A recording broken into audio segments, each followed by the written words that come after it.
OMN Karootirraa oduu irraaf qabnu isiniif dhiyeessina oduu waliin an Usmaan Abdulatiifi. Hidhamtoonni siyaasaa fi hooggantoonni paartii Koongiresii Federaalawaa Oromoo obbo Baqqalaa Garbaa fa'aa dabalatee reebamuun kaleessa mana murtiitti dhiheeffaman. Mana murtii mootummaan to'aturraa murtii haqaa waan hin arganneef mana murtiitti hin dhihaannu jechuu isaaniirraa ka'uudhaan reebichi cimaan akka irratti raawwatamee fi humnaan mana murtiitti akka dhiheeffaman maddeen keenya garasii OMN itti himan. Dabalata oduu tanaatiif Daani'el Barisoo Wareedii. Hidhamtoonni siyaasaatii fi hooggantoonni paartii Koongiresii Federaalaa Oromoo gariin isaanii kaleessa reebamuu mana murtiitti akka dhiyaatan maddeen keenya Oromiyaa Miidiyaa Neetworkitti himaneerani. Hooggantoonni siyaasaa kunneen obbo Baqqalaa Garbaa fa'aa dabalatee mana murtii mootummaan to'aturraa murtii haqaa waan hin argannee fi mana murtiitti hin dhiyaannu jechuu isaaniirraa ka'uudhaan reebichi cimaan akka irratti raawwatame humnaan mana murtiitti akka dhiyaaffaman maddi odeeffannoo kennaa himeera. Hidhamtoonni siyaasaatii fi hooggantoonni paartii Koongiresii Federaalistii Oromoo kanneen akka obbo Baqqalaa Garbaa, Dajanee Xaafaa, Addisuu Bullaallaa fa'aa reebamuun mana murtiitti yoo dhiyeeffamanu namoonni 5 Darajjee Margaa fa'aa akka mana murtiitti hin dhiyeeffamin maddi keenya kun dabalee himeera. Hidhamtoota siyaasaatii fi hooggantoota paartii Koongiresii Federaalistii Oromoo mana murtiitti kan dhiyeessan loltoota akka ta'anii fi poolisoonni duraan isaa eeganii fi mana murtiitti dhiyeessanillee irraa jijjiiramaneerani. Yeroo ammaa kanatti loltoonni fi poolisoonni dhalootaan Oromoo ta'an hidhamtoota siyaasaatii fi hooggantoota paartii Koongiresii Federaalistii Oromootti akka hin dhiyaanne dhoowwamuu isaaniillee maddeen keenya addeessaneerani. Obbo Baqqalaan Garbaa wayita mana murtiitti humnaan dhiyeeffamanii humnaan reebamanii mana murtiitti akka dhiyeeffamanii fi akkasuma mana dukkanaa keessatti hidhamuun ifaa fi qilleensa dhabuun dhukkubsachaa akka jiran dubbatanullee manni murtii waan tokkollee akka hin jenneef yookiin hin gooneefillee maddeen keenya himanii jirani. Wayita hidhamtoonni siyaasaatii fi hooggantoonni paartii Koongiresii Federaalistii Oromoo mana murtiitti dhiyeeffamanitti ambaasaaddarri Ameerikaatii fi faranjoonni biraallee mana murtii dhufuun ilaalaa waan turaniif maatii hidhamtootaallee akka seenan taasifamuu isaaniillee barameera. Godina Wallagga Lixaa aanaa beegitti jiraatan kamiyyuu birrii 24 OPDOf buusuu qaba jechuun uummata dirqisiisaa akka jiran maddeen keenya garasii himan. Aanuma kana keessatti hidhaa fi saamichi qabeenyaatillee akka itti fufetti jiraachuun beekame. Dabalata oduu tanaatiif Daani'el Barisoo Wareedii. Godina Wallagga Lixaa aanaa beegitti namni kamiyyuu birrii 24 OPDOf buusuu qaba jechuun uummata dirqisiisaa akka jiran maddeen keenya garasii Oromiyaa Miidiyaa Neetworkitti himaneerani. Godina Wallagga Lixaa aanaa beegii keessatti namni kamiyyuu birrii 24 OPDOf buusuu qaba jechuun uummata dirqisiisaa akka jiran maddeen keenya garasii Oromiyaa Miidiyaa Neetworkitti himaneerani. Loltoonni agaazii akkuma iddoo biraatti raawwataa jiranitti godina Wallagga Lixaa baadiyaa fi magaalaalee aanaa beegii keessattillee saamichaa fi hidhaan uummata dararaa akka jiran maddi odeeffannoo kennaa kun akkana dubbateera. Buusii miseensaa jechuun miseensa kamii? OPDOf moo? Birrii kamii? Birrii isin miseensa moo uummata hundaanuu baasii miseensaa kennaa jedhaa jiru? Namni kamiyyuu miseensa kan hin taane jiraachuu hin qabudha. Maaliif immoo birriin kun maaliif barbaachiseedhan? Kana kaffaltaman birrii 24 ta'e. Maa dachaan dabale?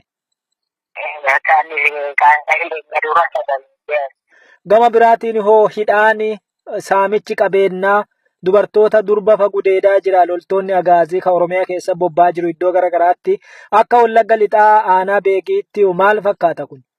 Raawwachaa jira kunis. Loltoota agaaziiti moo raayyaa ittisa biyyaati moo eenyufaa uummata saamaa jira akkanatti? Agaaziitu uummata saamaa kana jira. Namoota qabanii dhabamsiisanii achi deemsaa namoonni baay'een dhabamaa. Mee namoonni achi buutee isaanii dhabamaa jiru namoonni hidhamaa jiran kun dargaggeessa moo namoota gugurdaallee keessa jira moo uummatuma duuchaatti?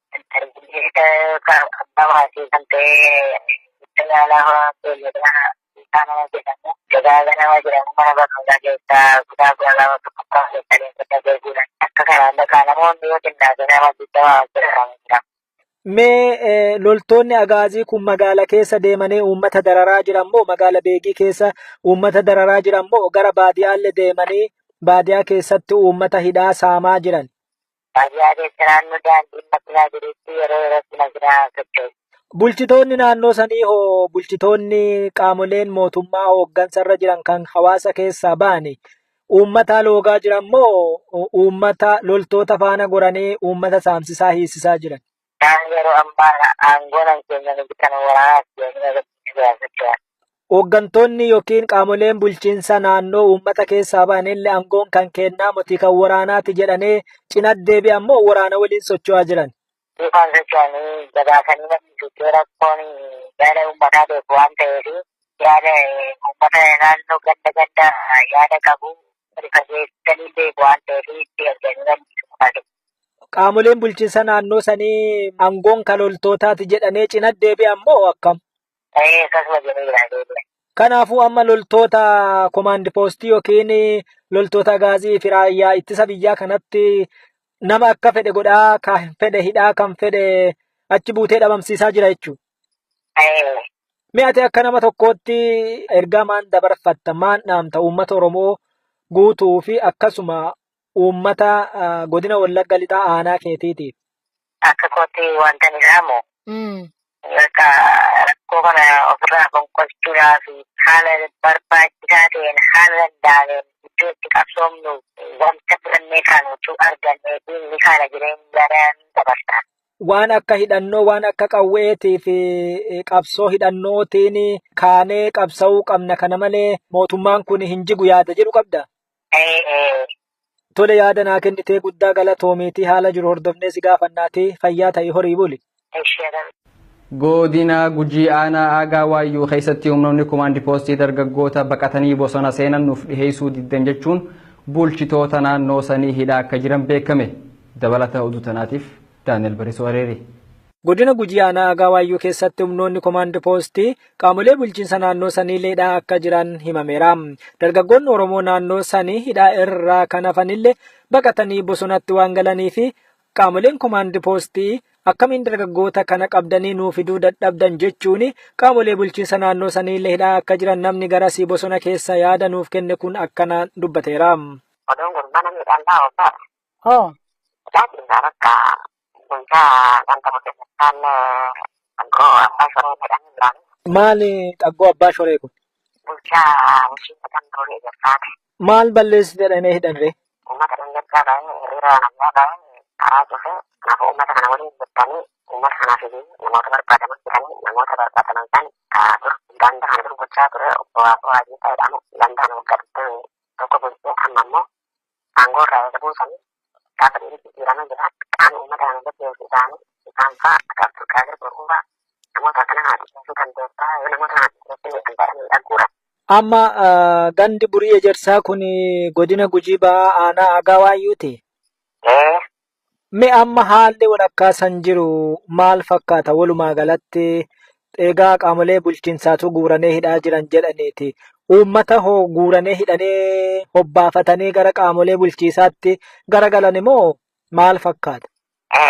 Qaamoleen bulchiinsaalleen qaamolee hidhatan wanni fakkaatan namooti gara waa'ee maaliif akkana ta'eenaa bilaatti akka qara Hursoo kan qara Bishaalaqoo kan qara Xoollaa kan gara Deddeessaatitti uummati masaldanyaa waraanaa kana gaggeessan kun kana alammoo aanaa Aagaa Waayyuu keessa yeroo ammaa kana dhibba lamaatidhaa jira jechuudha.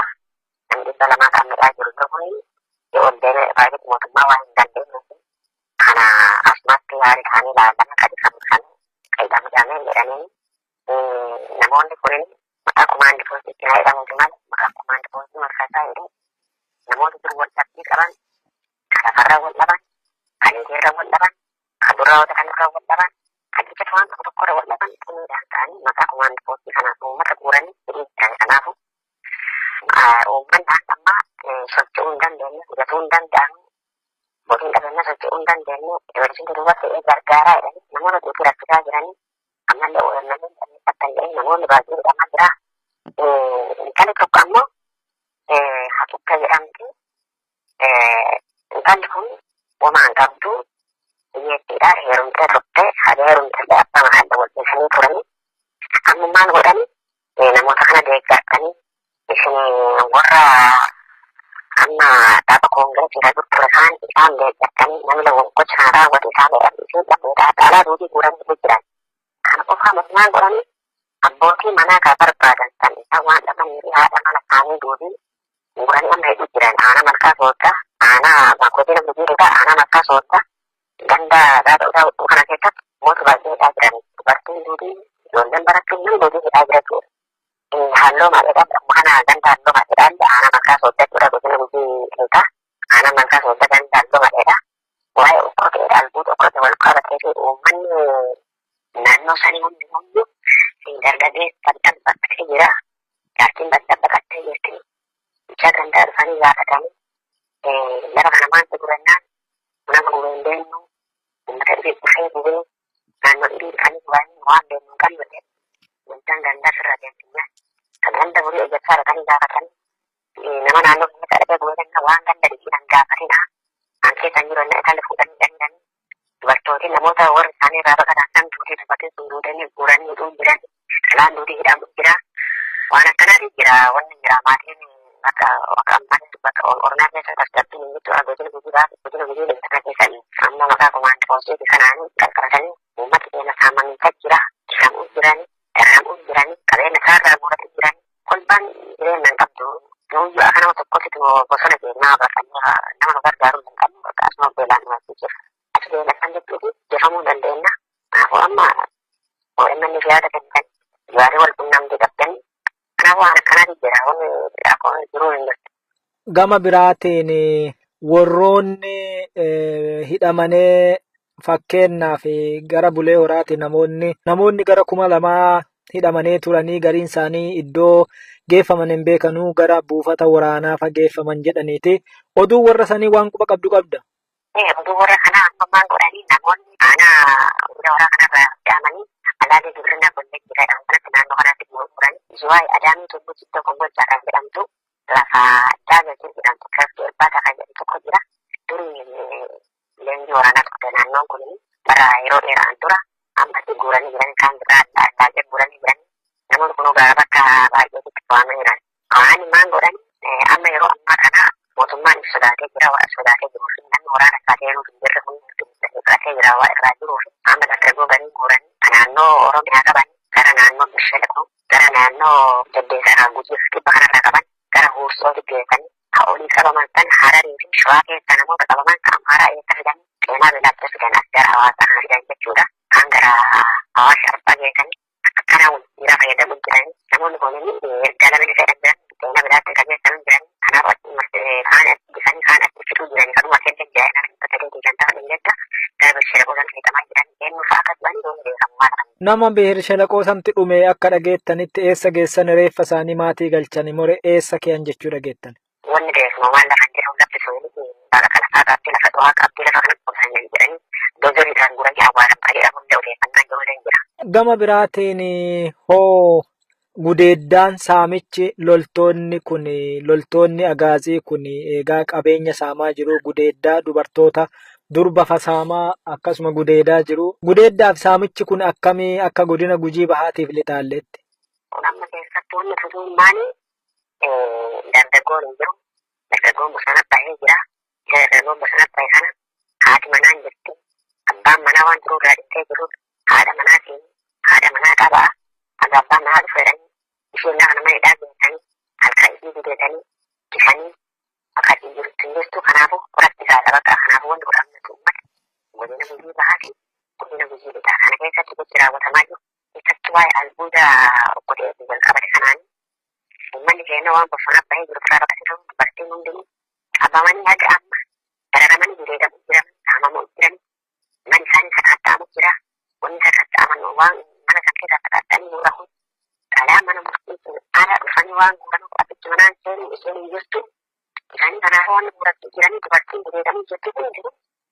Durgeessa kana naaf wanti beekamu bakka uummatni biroo maal jireessee uummatni jira kanaaf amma yaada keessa kanaafi eenyu akka ta'e eenyummaa keenya beekana jennaan du'a yaa'u kenna siraafuu noonu garuu yoo dhabde fudhattee sun qabin loonni boomu jettoo amma dargaggoon bosona intarneetiin tokko hin jiru neetworkiin tokko hin jiru waan wal qunnama nama hin jirtu salaatiin qeera oolis guutuu waan oolleef noon amma duubatti hin deebi'u ofi duubaadhaan mulle garuu maa wanni boomu hin jirtu garuu rakkina kanaatiif jedha obboleessa. Toleme Rabbi sin dura nuti yaada naa kennite guddaa galatoomii akkanuma bilbilee si hordofnaatii fayyaa ta'ee waaqayyo isiniin duraan. Hayyaa waraabudhaa ulfaatu jedhama. Daawwattoota keenya kabajamoo oduudhaaf jenne tanumaa gaama kiyyaa nageettecha qophii OMN waliin turtii gaarii.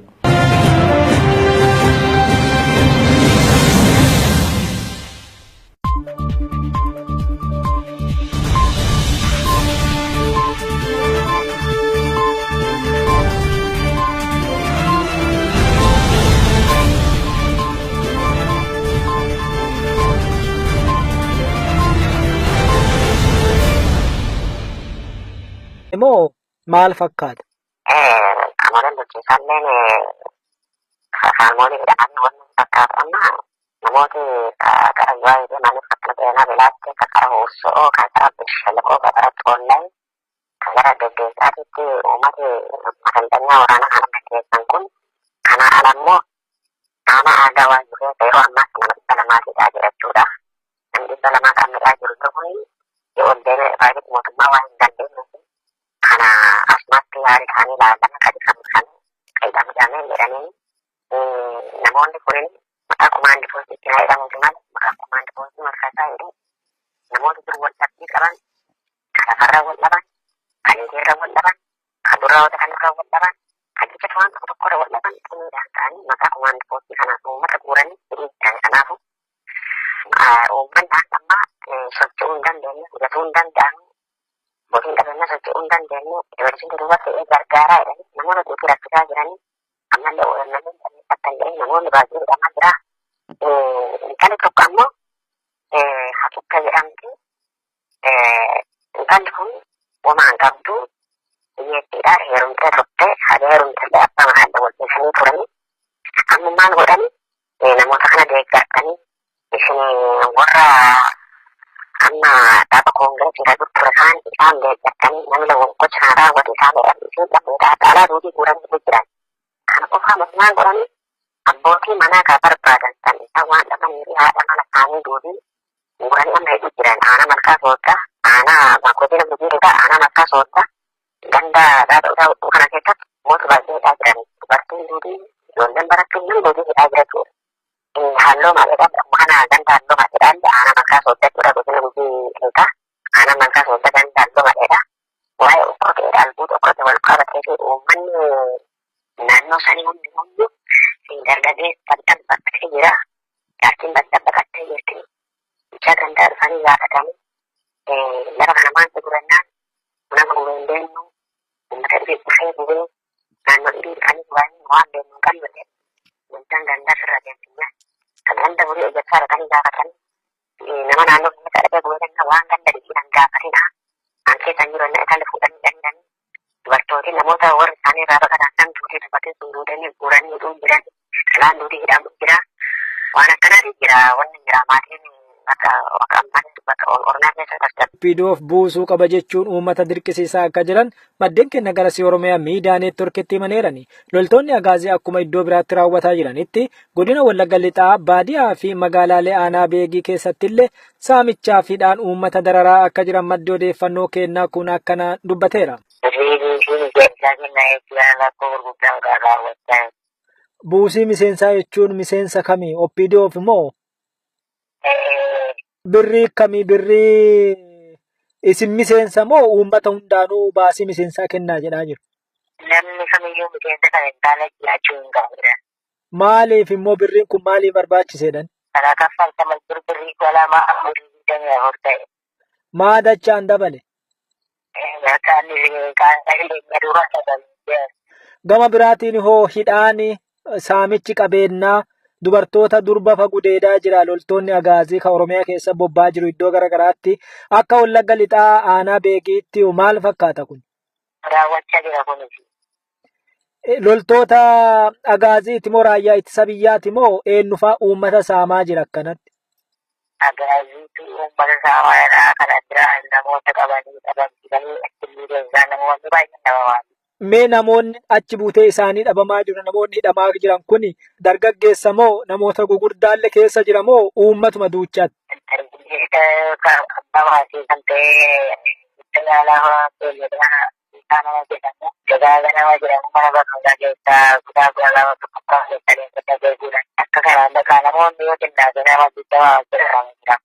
Mee loltoonni agaazii kun magaala keessa deemanii uummata dararaa jiran moo magaala beegii keessa uummata dararaa jiran moo gara baadiyaalle deemanii baadiyaa keessatti uummata hidhaa saamaa jiran? Baadiyaa keessa naannoo daandii makinaa jirutti yeroo yerootti makinaa socho'u. Bulchitoonni naannoo sanii hoo bulchitoonni qaamoleen mootummaa hooggansarra jiran kan hawaasa keessaa ba'anii uummata loogaa jiran moo uummata loltoota faana goranii uummata saamsisaa hiisisaa jiran? Yeroo ammaa aangoon keenya nuti kan waraanaa Hooggantoonni yookiin qaamoleen bulchiinsa naannoo uummata keessaa ba'anillee aangoon kan kennaa miti kan waraanaati jedhanii cina deebi'an moo waraana waliin socho'aa jiran? Isaan socho'anii gabaasanii namni rakkoon yaada uummataa beeku waan ta'eef yaada uummata naannoo ganda yaada qabu rifageessanii beeku waan ta'eef itti arganii namni Qaamoleen bulchiinsa naannoo sanii aangoon kan loltootaati jedhanii cina deebi'an moo akkam? Akkasuma jedhanii jira. Kanaafuu amma loltoota komaandi poostii yookiin loltoota gaazii fi raayyaa ittisa biyyaa kanatti nama akka fedhe godhaa, kan fedhe hidhaa, kan fedhe achi buutee dhabamsiisaa jira jechuudha. Mee ati akka nama tokkootti ergaa maan dabarfatta, maan dhaamta uummata Oromoo guutuu fi akkasuma uummata godina Wallagga Lixaa aanaa keetiitiif? Akka kootti wanta ni dhaamu. Rakkoo kana ofirraa gonkolchuudhaa fi haala barbaachisaa ta'een haala danda'ameen iddoo itti qabsoomnu wanta filannee kaanuu argannee fi inni kana jireenyaan dabarsa. Waan akka hidhannoo, waan akka qawweetii fi qabsoo hidhannootiin kaanee qabsa'uu qabna kana malee mootummaan kun hin jigu yaada jedhu qabda? Tole yaada naa kennitee guddaa galatoomiitii haala jiru hordofnee si gaafannaatii fayyaa ta'e horii buli. Godina Gujii aanaa Aagaa Waayyuu keessatti humnoonni komaandi poostii dargaggoota baqatanii bosona seenan nuuf dhiheessuu diddan jechuun bulchitoota naannoo sanii hidhaa akka jiran beekame. Dabalata oduu tanaatiif Daani'el Barisoo Areeri. Godina Gujii aanaa Aagaa Waayyuu keessatti humnoonni komaandi poostii qaamolee bulchiinsa naannoo sanii hidhaa akka jiran himameera. Dargaggoonni Oromoo naannoo sanii hidhaa irraa kan hafanillee baqatanii bosonatti waan galanii fi qaamoleen komaandi poostii akkamiin dargaggoota kana qabdanii nuuf fiduu dadhabdan jechuun qaamolee bulchiinsa naannoo saniillee hidhaa akka jiran namni garasii bosona keessa yaada nuuf kenne kun akkanaan dubbateera. Oduun kun mana miidhaan taa'u laakiin bakka bulchaa ganda keessattaan qaggoo abbaa shoree jedhamu jiraan. Maali qaggoo abbaa shoree kun? Bulchaa bulchiinsa gandoo eeggattaati. Maal balleessi jedhamee hidhanre? Uummata dandeettaa baay'ee hiriira nagaa baay'ee karaa cufe kanaafuu uummata kana waliin jettanii uummata kanaaf namoota barbaadaman jedhanii namoota barbaadaman san dur ganda kana dur gochaa ture obbo Waaqoo Waajjii ta'edhamu gandaan waggaa digdamii tokko bulchee amma immoo aangoo irraa eega buusanii gaafa dhiirri jijjiiramaa jira qaama uummata kana gaggeessu isaanii isaan fa'a akka Abdulqaadir Boruuraa namoota akkana kana dhiyeessuu dandeessaa yoo namoota kana dhiyeessuu kan jedhanii dhagguura. Amma gandi Burii Ejersaa kun godina Gujii Ba'aa aanaa Aagaa Waayyuuti. Mee amma haalli walakkaa san jiru maal fakkaata walumaa galatti egaa qaamolee bulchiinsaatu guuranee hidhaa jiran jedhaniiti. Uummata hoo guuranee hidhanee hobbaafatanii gara qaamolee bulchiisaatti garagalan. OMN kaarootirraa oduu irraaf qabnu isiniif dhiyeessinaa oduu waliin an Usmaan Abdulatiifi. Hidhamtoonni siyaasaa fi hooggantoonni paartii Koongiresii Federaalawaa Oromoo obbo Baqqalaa Garbaa fa'aa dabalatee reebamuun kaleessaa mana murtiitti dhiheeffaman. Mana murtii mootummaan to'aturraa murtii haqaa waan hin harkanneef mana murtiitti hin dhihaannu jechuu isaaniirraa ka'uudhaan reebichi cimaan akka irratti raawwatamee fi humnaan mana murtiitti akka dhiheeffaman maddeen keenya garasii OMN itti himan. Dabalata oduu tanaatiif Daani'el Barisoo Areeri. Hidhamtoonni siyaasaatii fi hooggantoonni paartii Koongiresii Federaalaa Oromoo gariin isaanii kaleessa reebamuu mana murtiitti akka dhiyaatan maddeen keenya Oromiyaa Miidiyaa Neetworkitti himaneeranii. Hooggantoonni siyaasaa kunneen obbo Baqqalaa Garbaa fa'aa dabalatee mana murtii mootummaan to'aturraa murtii haqaa waan hin argannee fi mana murtiitti hin dhiyaannu jechuu isaaniirraa ka'uudhaan reebichi cimaan akka irratti raawwatame humnaan mana murtiitti akka dhiyaaffaman maddi odeeffannoo kennaa himeera. Hidhamtoonni siyaasaatii fi hooggantoonni paartii Koongiresii Federaalistii Oromoo kanneen akka obbo Baqqalaa Garbaa, Dajanee Xaafaa, Addisuu Bullaallaa fa'aa reebamuu mana murtiitti yoo dhiyeeffamanu namoonni 5 Darajjee Margaa fa'aa akka mana murtiitti hin dhiyeeffamin maddi keenya kun dabalee himeera. Hidhamtoota siyaasaatii fi hooggantoota paartii Koongiresii Federaalistii Oromoo mana murtiitti kan dhiyeessan loltoota akka ta'anii fi poolisoonni duraan isaa eeganii fi mana murtiitti dhiyeessanillee irraa jijjiiramaneerani. Yeroo ammaa kanatti loltoonni fi poolisoonni dhalootaan Oromoo ta'an hidhamtoota siyaasaatii fi hooggantoota paartii Koongiresii Federaalistii Oromootti akka hin dhiyaanne dhoowwamuu isaaniillee maddeen keenya addeessaneerani. Obbo Baqqalaan Garbaa wayita mana murtiitti humnaan dhiyeeffamanii humnaan reebamanii mana murtiitti akka dhiyeeffamanii fi akkasuma mana dukkanaa keessatti hidhamuun ifaa fi qilleensa dhabuun dhukkubsachaa akka jiran dubbatanullee manni murtii waan tokkollee akka hin jenneef yookiin hin gooneefillee maddeen keenya himanii jirani. Wayita hidhamtoonni siyaasaatii fi hooggantoonni paartii Koongireensii Federaalistii Oromoo mana murtiitti dhiyeeffamanitti ambaasaaddarri Ameerikaatii fi faranjoonni biraallee mana murtii dhufuun ilaalaa waan turaniif maatii hidhamtootaallee akka seenan taasifamuu isaaniillee barameera. Godina Wallagga Lixaa aanaa beegitti jiraatan kamiyyuu birrii 24 OPDOf buusuu qaba jechuun uummata dirqisiisaa akka jiran maddeen keenya garasii himan. Aanuma kana keessatti hidhaa fi saamichi qabeenyaatillee akka itti fufetti jiraachuun beekame dabalata oduu tanaatiif Daaniel Barisoo Wareeri. Godina Wallagga Lixaa aanaa beegitti namni kamiyyuu birrii 24 OPDOf buusuu qaba jechuun uummata dirqisiisaa akka jiran maddeen keenya garasii Oromiyaa miidiyaa neetworkitti himaneerani. Godina Wallagga Lixaa aanaa beegii keessatti namni kamiyyuu birrii 24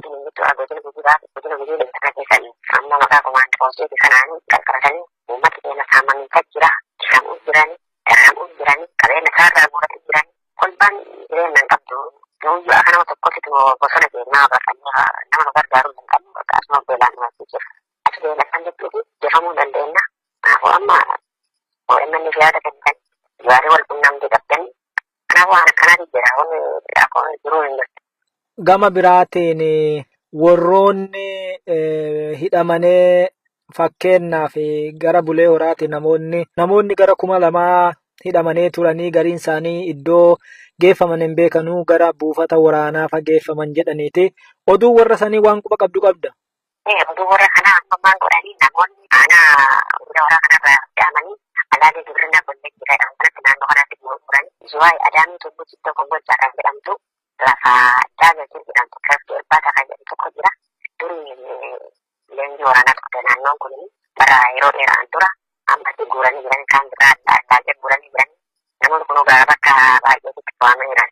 Waan maan godhan amma yeroo ammaa kana mootummaan sodaatee jira waan sodaatee jiruu fi namni waraana isaatee yeroo hin jirre kun fudhatee jira waan irraa jiruu fi amma dargaggoo ganii guuranii naannoo Oromiyaa qaban gara naannoo Bishaalaquu gara naannoo Deddeesaa Gujii fi Kibba kanarraa qaban gara Huursootti geessanii olii qabaman kan Hararii fi Shawaa keessa namoota qabaman kan Amaaraa eessa fidan Qeenaa Beelaatti fidan as gara Hawaasaa fidan jechuudha. Kan gara Hawaasa Arbaa geessanii akkana dhiiraa fayyadamuun jiranii namoonni kunniin erga lamni fayyadaman Qeenaa Beelaatti kan geessan jiranii kanaaf kaan bisanii kaan fituu jiranii kanuma kennan jiranii namni bakka deebii kan ta'an illee gara Bishaalaquu san fayyadamaa jiran eenyu fa'aa akka du'anii doon beekamaa ta'an. Nama Bishaalaquu santi dhume akka dhageettanitti eessa geessan reeffa isaanii maatii galchanii more eessa keeyyan jechuu dhageettan. Wanni beekamu waan lafa jiru lafti sun bakka kana faakaatti lafa du'aa qabdii lafa kana qubsan jedhanii dozoriidhaan guranii awwaalan baay'ee hunda odeeffannaa jiru jira. Gama biraatiin hoo gudeeddaan saamichi loltoonni agaazii kun eegaa qabeenya saamaa jiru gudeeddaa dubartoota durba fasaamaa akkasuma gudeedaa jiru. Gudeeddaaf saamichi kun akkamii akka godina Gujii Bahaatiif lixaalletti? Kun amma keessatti wanni tutuun maali? Dargaggoon hin jiru. Dargaggoon bosona bahee jira. Dargaggoon bosona bahee kana haati manaan jirti. Abbaan manaa waan jiru irraa dhiftee jiru. Haadha manaa qabaa. Aga abbaan manaa dhufeedhaan isheen lafa nama hidhaa geessanii